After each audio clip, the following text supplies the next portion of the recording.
We've talked a lot about BYU needing a bounce back year from their defense if they want to have success year one in the Big 12 Conference. Well, with an assist from Jeff Hansen of Cougar Sports Insider, we have physical evidence that BYU needs to do one particular thing to improve their odds of going to a bowl game and beyond this season. Let's talk about that on a Monday. You are Locked On Cougars, your daily podcast on the BYU Cougars, part of the Locked On Podcast Network. Your team every day.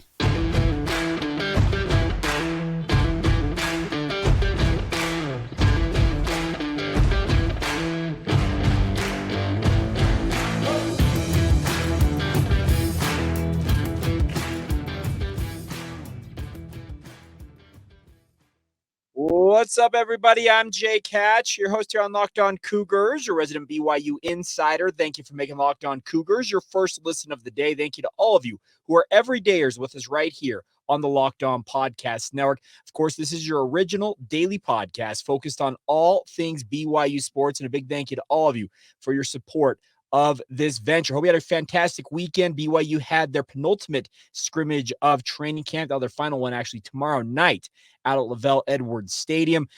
Speaking of just media observation this week, we actually have none. So we're not going to have much in the way of what I've seen with my own eyes, but of course I'll be hitting up our practice insiders, people around the program who have a lot more intel than I do, and be happy to share anything I learned from them about how BYU looks as they round out training camp. And beginning Thursday, it's officially game week. BYU begins preparations for Sam Houston State in that season opener, and looking forward to seeing how things shake out on that front. All right, let's dive right in on today's show. And we've talked about the fact that BYU needs to have their offense continue to kind of do what it's been doing. And that means continuing to pile up points, yards, and obviously taking advantage of all the possessions handed to them. But additionally, we have talked about the fact that BYU needs their defense to improve markedly if they want to have any success this year in the Big 12 Conference. Jeff Hansen from Cougar Sports Insider also does the Daily Dose of a podcast. It's also available on YouTube out there. Would encourage you guys to check that out in addition to this podcast.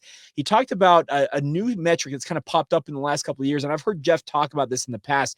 Had a great piece he put up on Cougar Sports Insider talking about what BYU needs to do to improve their odds this season. And it goes to a metric called available yards. And what that means is whenever BYU gets the ball, so let's say they get the ball, they get a kickoff, and they return the ball to the 20-yard line. Well, in theory, they have between the 20 and the end zone, there are 80 yards they could pick up. Of course, if they score that touchdown, they've picked up all 80 yards, and that's 100% of the yards available to you were gained. Let's say if you go 10 yards and then you have to punt, you don't, or maybe not have to just punt right away. However many yards you picked up, that percentage is how many yards available to you that you picked up. And the metric essentially says that both offensively and defensively, it goes a long way to telling you the success rate that you have had as an offense and or a defense when it comes to being on the field as a unit. BYU over the past 2 years in particular, as Jeff pointed out in this article, I would encourage you guys to go check it out. Last year, BYU finished the season, so this is 2022, 15th in the country offensively, gaining better than 58% of their available yards throughout the season. So nearly 40-plus yards every single time they got the ball is what BYU picked up if they were starting on their own 20. They were getting themselves, as Jeff points out, essentially into field goal range every time on average they got the ball back. Defensively, though, they were 114th in the country, giving up 55% of their available yards. And obviously, that's not all that surprising to any of us who watched BYU's defense a year ago. The problem is the offense was very elite by this metric, but the defense equally just as bleak, I guess is the easiest way to say it when it comes to that. And it really affected BYU's chances a year ago of really having success. The other thing I will add to this is, having talked with multiple BYU coaches over the past couple of years, is that BYU has had a big ability as an offense to pile up yards and points, as evidenced in the 2022 metrics. In 2021, as Jeff points out, the BYU's offense actually finished 5th in the country in available yards per game, but the defense was 101st in available yards allowed. The problem has been the last 2 years is BYU has fielded an absolutely elite offense. Truthfully, one of the better offenses across the entirety of the country, but the defense has been absolutely abysmal, giving up as many yards, points, and obviously time of possession that they have given up.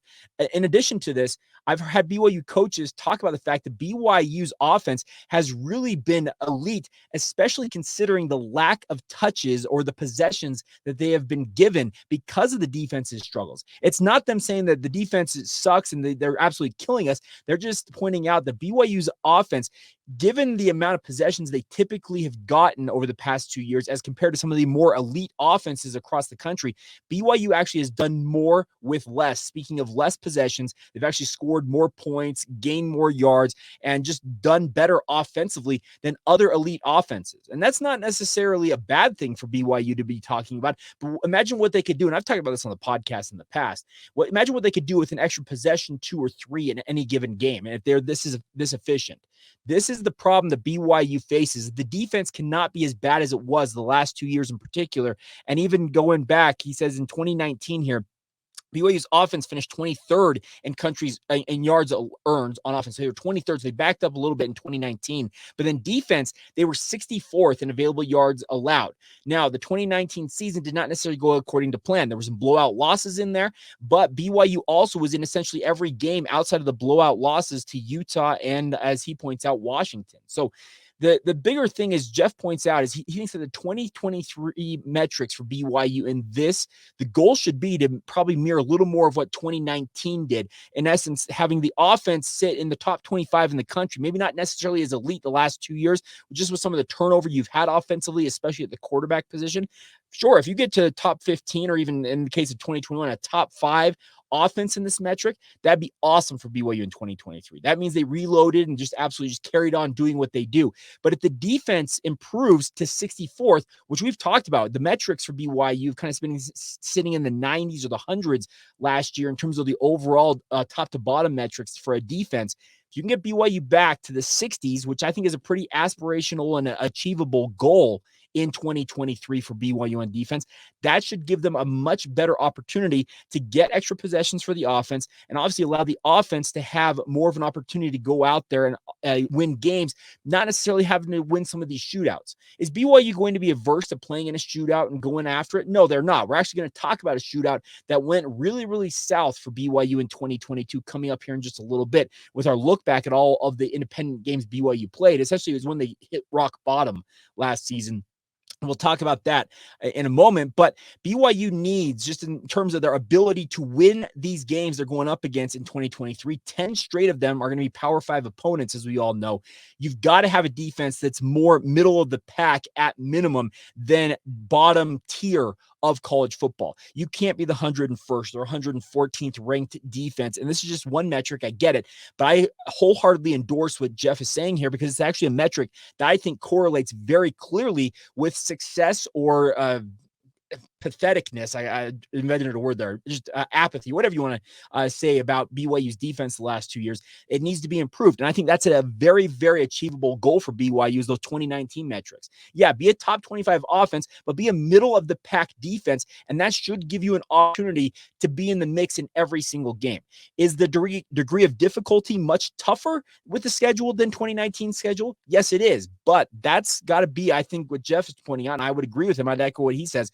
You've got to be more on that. If you look at the 2019 things, he says, talk about the wins here. BYU's signature wins against USC, Tennessee, and Boise State in 2019. Also dropped those games in blowout fashion to Utah and Washington. They also trounced Utah, blew out Liberty, got bested by Toledo on the final drive of the game, and they couldn't get anything going against San Diego State. But the blowout losses to Washington and Utah notwithstanding, BYU had a chance to win nearly every game they played. Some games went the ways of the Cougars, and the others didn't, but they were fighting for wins in just about every game in 2019. And can you ask for much more than that for BYU this first year of Big 12 membership? I don't think you can. And I would encourage you, go read this article top to bottom. Jeff lays it out very, very succinctly. And not succinctly, he actually very expansively, I guess is the easiest way to say it. But he explains it very clearly that this is absolutely something BYU should be looking at. And I'm sure they are. I don't think that Jay Hill and the defensive staff at BYU, obviously Kalani Sitake as the head coach, anticipates this defense being as abysmal abysmal as it was in 2022, but if they are middle of the pack, pointing to more of what they were in 2019, that'd be awesome. Now, he also does say, Jeff, I will add this. You're probably asking, Jake, what about 2020? They were fantastic.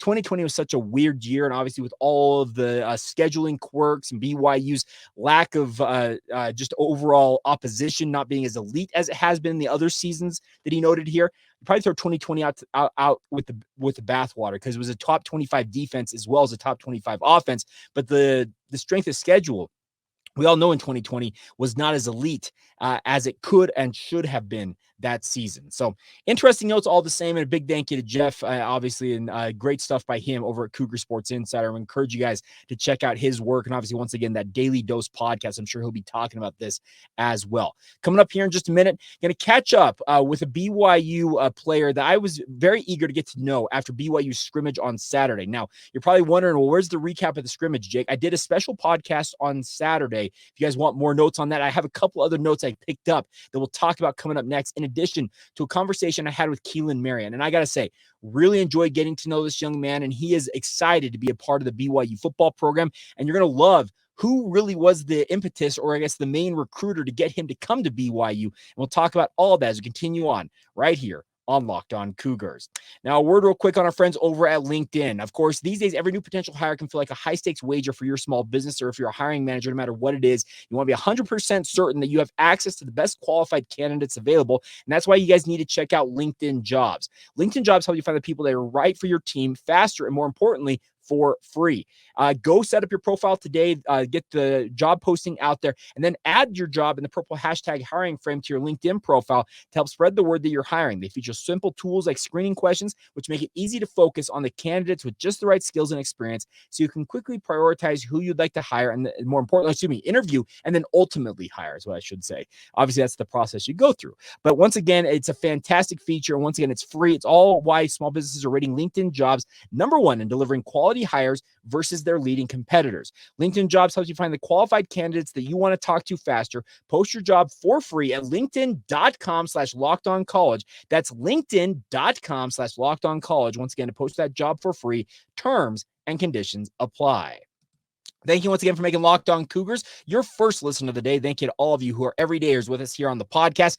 Coming up on tomorrow's show, we're going to talk a little bit more about BYU wrapping up training camp and obviously looking ahead to the season. Sam Houston State is nearly here, folks. It's crazy to think we're getting as close as we are, but get excited. It's a very exciting time with BYU gearing up and obviously ramping up towards the season. They will officially close camp tomorrow and then take a day off on Wednesday.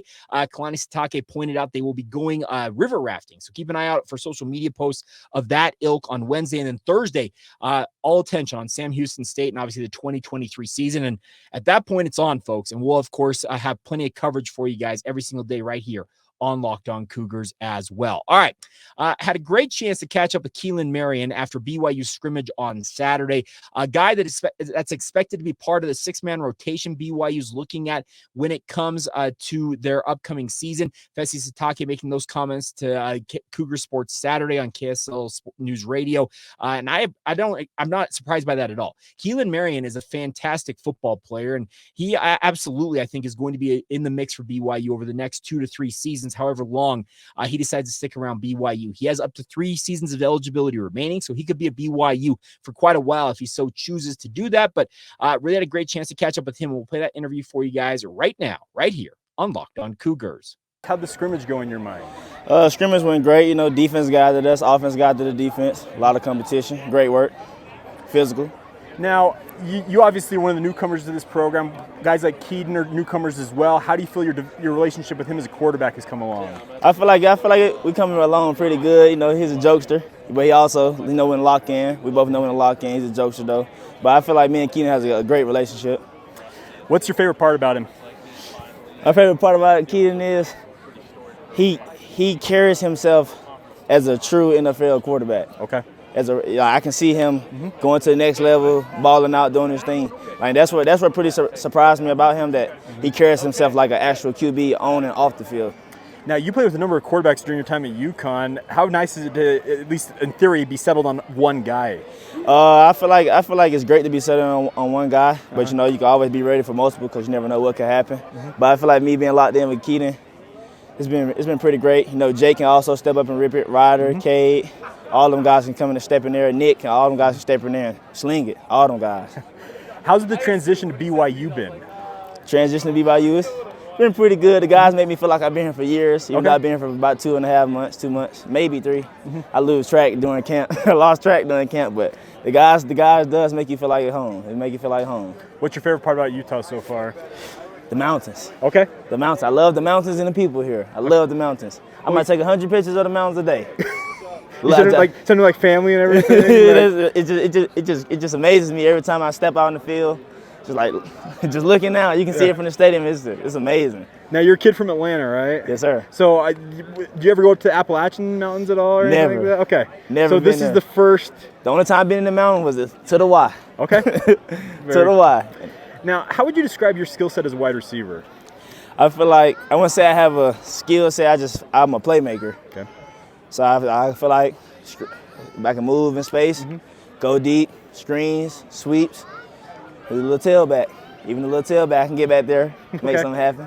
Now, I talked with Darius not too long ago, and he told me that he likes this offense because you're supposed to do your assignment as a wide receiver, but it also allows you to express your personality, is what he called it. Would you agree with that? I definitely would agree with that because, you know, it's so many ways you can run a play. There's so many ways you can run a play and confuse it. Like sometimes me getting into my playbook can sometimes trick me. I feel like I have a great staff. Come and calling plays, great offensive staff. You like working with Coach Sitake Fessy? Love him.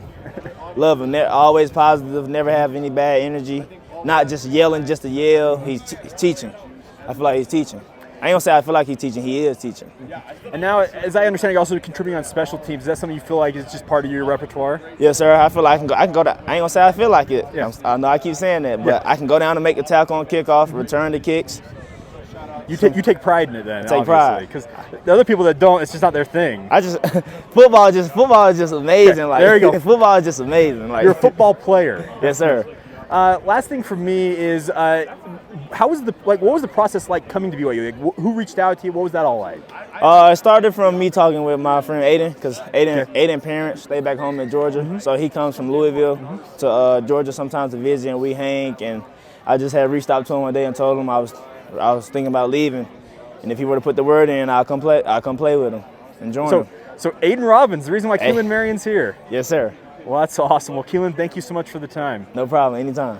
There you go, Keelan Marion, BYU wide receiver, and a big thank you to him for taking the time to chat with me after BYU scrimmage on Saturday. As you can tell, a guy full of personality and absolutely looking to go out and make an impression for BYU this season, and for good reason. I think they've got a good quarterback in place with Kedon Slovis. Continue to hear from multiple people that he really just was under the weather, just did not feel well, and he will be back in action this week as BYU resumes practices, obviously closes up training camp and moves along. Now, a couple of notes I should note from Saturday's podcast I had clarified for me is that I mentioned that Max Tooley and Isaiah Glasgow did not participate in practice. They were in pads, and I do remember seeing them in pads. I was told that if they did participate, it was the very early stages of practice, and they were kind of held out as practice progressed. That shouldn't be all that surprising, and I apologize for my misspeaking on that. The other thing I pointed out, and I think that this is something that's noteworthy, is I mentioned that I think it's Will Ferrell's job, absolutely, in terms of the place kicking and the field goal kicking for BYU. We did see Matthias Dunn making kickoffs when the media entered practice, but one person who obviously watched all of practice reached out to me and said, Jake, it's not a competition right now.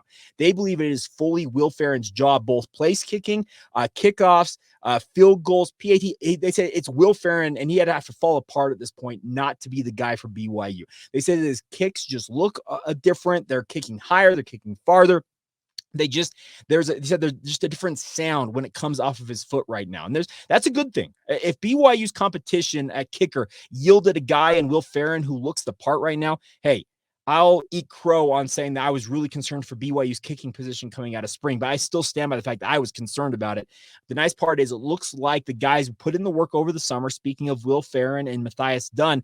And if Will Ferrell does falter at any point, BYU will not hesitate to make a change. I believe that wholeheartedly. I don't think that Kelly Papinga is going to say, you're my guy all year, Will, and if you're not going to lose my faith. If he goes out and misses 3 kicks, you're going to be hard-pressed not to make a change. But the nice part is it sounds like there is some positive momentum on the kicking front for BYU. And I'm feeling more cautiously optimistic about BYU's kicking at any point than the past 5 or 6 months than I have. I really feel like it's coming along, and that's a good thing. And the other thing about it, the mark of a good special teams coordinator and the coaches who are coaching up those units is to make sure these guys are getting the work in that they need to, because they practice in many respects off to the side from the rest of the team. And obviously you have to keep a diligent eye on guys when you're doing that. And Kelly Papinga has his own responsibilities with BYU's defensive ends, but it sounds like he's put a lot of good work on the special team side of things. And I'm encouraged by what I'm hearing on that front. One other note real quick on the scrimmage before we move on to other topics on today's show is the BYU came out of that scrimmage actually fairly healthy from what I'm understanding. So that is also a positive, considering the week before, obviously a devastating injury with Michael Harper being lost for the year. You can't replace a guy of his caliber, but the nice part is it sounds like coming out of this past scrimmage, despite a lot of hitting, the only players that were off limits were quarterbacks in this past scrimmage. It was full tackle. We saw that with our own eyes with the BYU media observation on Saturday, but it was full contact scrimmage on Saturday. And BYU coming out of relatively healthy is actually a very positive sign for the Cougars as well. So there you go. Some of the takeaways. And if you missed any of my other takeaways, names to know, things that I took away from BYU scrimmage, make sure you check out the Saturday podcast. Just rewind to the podcast previous to this one if you have not heard it already, but that should give you more of a deep dive on what I took away from the scrimmage shortly after it ended. I actually recorded that Saturday afternoon, shortly after returning home from being out there. All right. Final notes on today's show include another check-in, another prospect out there for BYU in recruiting. Had a great chance to catch up with La'akea Kalama. Now, that last name may sound familiar. His older brother, Jaron, has signed with BYU, currently serving a mission in Mexico. Had a great chance to chat with La'akea after Skyridge High School beat East. It was a game that I was on the call for KSLSports.com and KSL Sports Rewind. We'll get to that. We'll also look back at, I think, the game that BYU absolutely hit rock bottom in the 2022 season. All that's still to come right here on Locked On Cougars.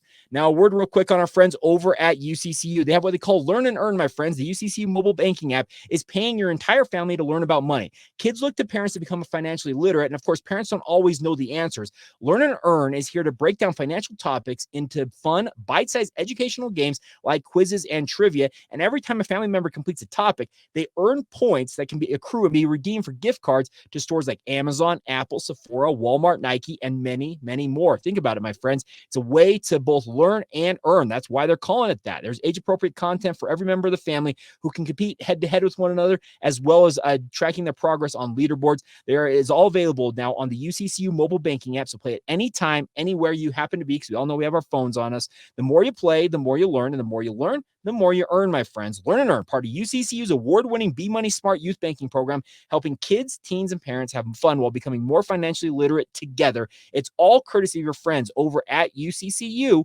Love where you bank. Thank you once again for making Locked On Cougars a part of your routine. Hope you guys have a fantastic Monday going whenever you hear this. Hope you guys are all doing well out there. Plenty to talk about on the BYU sports front real quick. Couple of notes for you. The BYU women's soccer ranked 13th in the country, moved to 2-0 on the season after a 4-1 rout of Cal State Fullerton on Saturday night at Southfield. Successful night all the way around for BYU. BYU outshot the Titans 22-7, including 15-3 in shots on goal.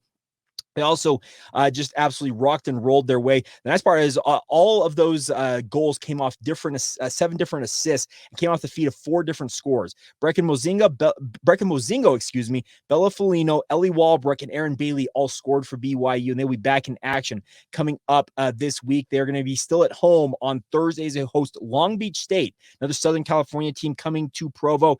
It's August 24th, 6 o'clock Mountain Time start, and you can, of course, check that out on Big 12 Now on ESPN+. Also, BYU women's volleyball settled for a 2-2 draw, if you want to call it that, in their blue and white scrimmage. Team blue and team white played to a 2-2 just draw as the 17th ranked BYU women's volleyball program readies themselves for the start of their 2023 season.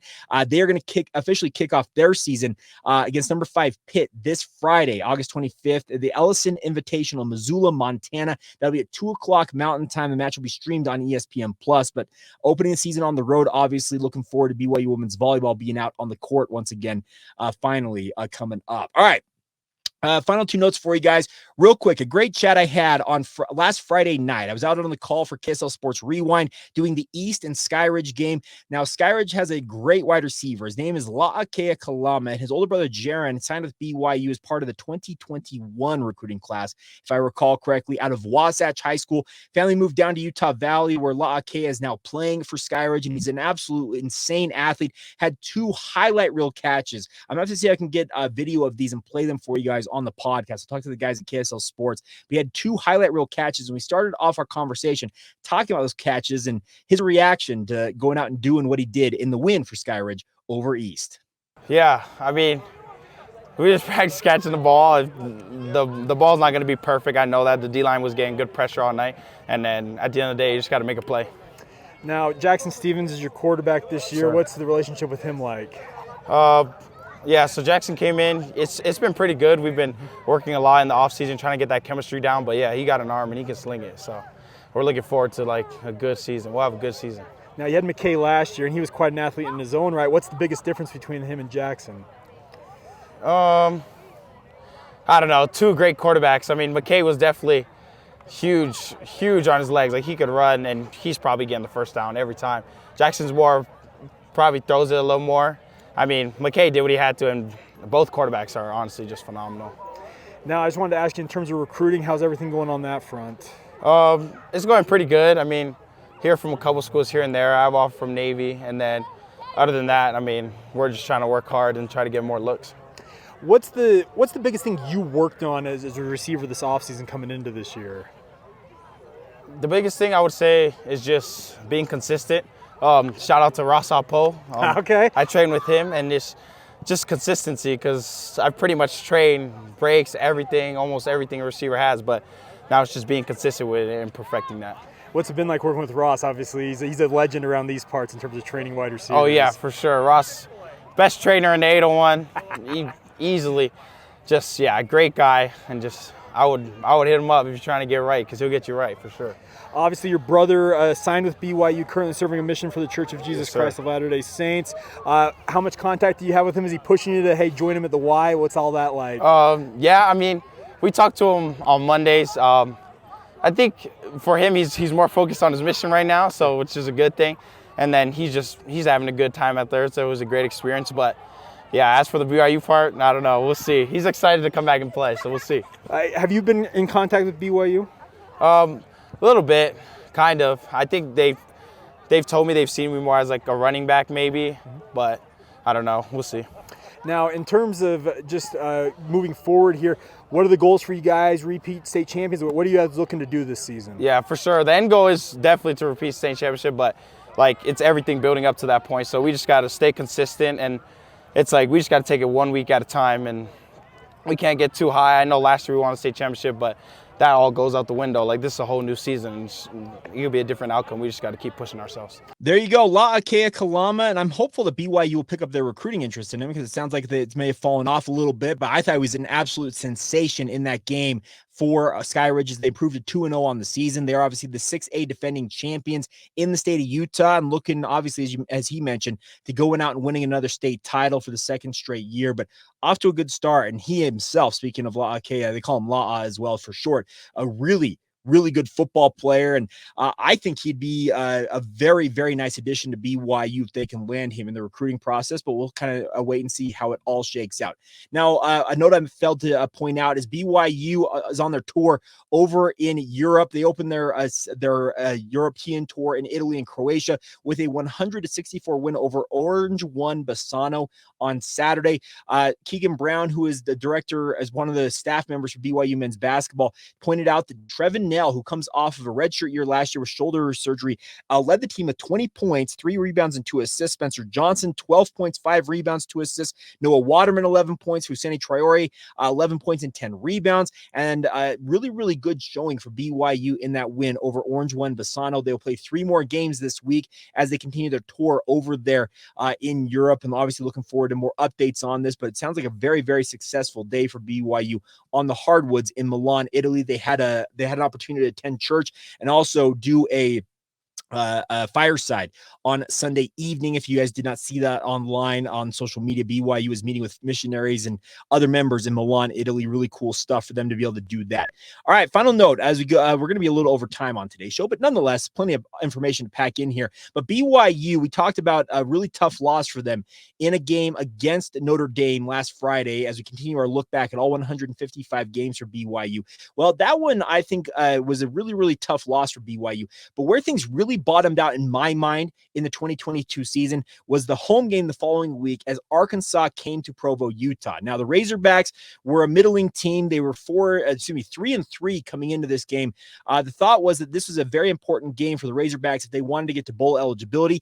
BYU obviously sitting at 4-2, had aspirations of getting back into the win column, getting the poor taste out of their mouth after that loss to Notre Dame. But in this game, BYU's defense just absolutely crippled BYU. We talked about earlier on today's show how you have to have a defense that can get some stops.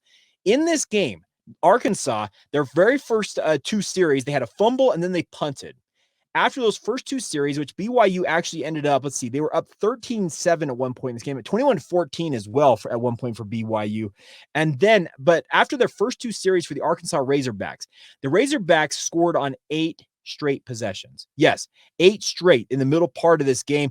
The final possession that they had actually ended up turning it over on downs. They actually carved off 16 plays, 73 yards, 10 minutes and 2 seconds off the clock as they tried to grind out the game for BYU. They scored 52 points in that span. And now BYU had their moments in this game, but the defense just could not and just apparently just couldn't find an answer to stop anything. The KJ Jefferson, Rocket Sanders, nothing that Arkansas seemed to do, BYU had an answer for. KJ Jefferson passed for 365 yards, 5 touchdowns, 0 interceptions. Raheem, or Rocket Sanders as most people call him, 15 carries, 175 yards. He averaged 11.7 yards per carry. Just absolutely insane numbers. BYU is a team game of 367 yards passing and 277 yards rushing. And if you believe the reports, the day after this game, Kalani Sitake essentially walked into Kalani Sitake's office and said, "I'm tendering my resignation." Now, Kalani refused to accept that resignation at that point, and he became essentially the de facto defensive coordinator, helping out with game plans and the like the rest of the year for BYU. But this is really where it bottomed out. Now, BYU would go on, as we'll talk about over the next couple of days, to suffer 2 more losses in an absolutely miserable month of October. But this felt like the turning point that really the straw that broke the camel's back for BYU. I think it pointed out to Kalani Sitake that something was absolutely broken with his defense, and he needed to step in. Obviously, he ultimately needed to make a change at the top of his defense and brought in Jay Hill. But this was the kind of the poster child for what we talked about earlier on today's show. You have to have a defense that can get a stop every so often. Allowing a team to score on 8 straight possessions, and 8 of their 11 possessions in the game itself. And by the way, that final possession, they nearly scored on again. You just can't have that. It was unacceptable, and BYU knew it, and Kalani Sitake knew it, and obviously it necessitated a change, and obviously he ultimately would make that change at the end of the year. Now, there's some of you who would say we should have made the change in season. You know what? That's Kalani Sitake's decision, and he ultimately felt like, you know what, right now I need everybody I can muster to help me out and hopefully turn this around. Did things turn around right away? No, they did not. And we'll talk about another game, one of the biggest games in this program's history, speaking of the Liberty Flames, on tomorrow's edition of the podcast. All right, that's going to do it for today's show. A big thank you to all of you for bearing with me. My voice just a little bit weird. I don't know, pick up a small bug over the weekend. I don't know. It just sounded weird to me in my own headphones. It kind of been sounding weird to me all day leading up to recording this. But nonetheless, thank you for all of your support. Thank you for being everydayers with us here on the podcast. Thank you for making it your first listen. All the spiel we talk about all the time, but cannot thank you guys enough for your support of the podcast. And until tomorrow, have a great rest of your day, everybody. This has been the Locked On Cougars podcast. See ya.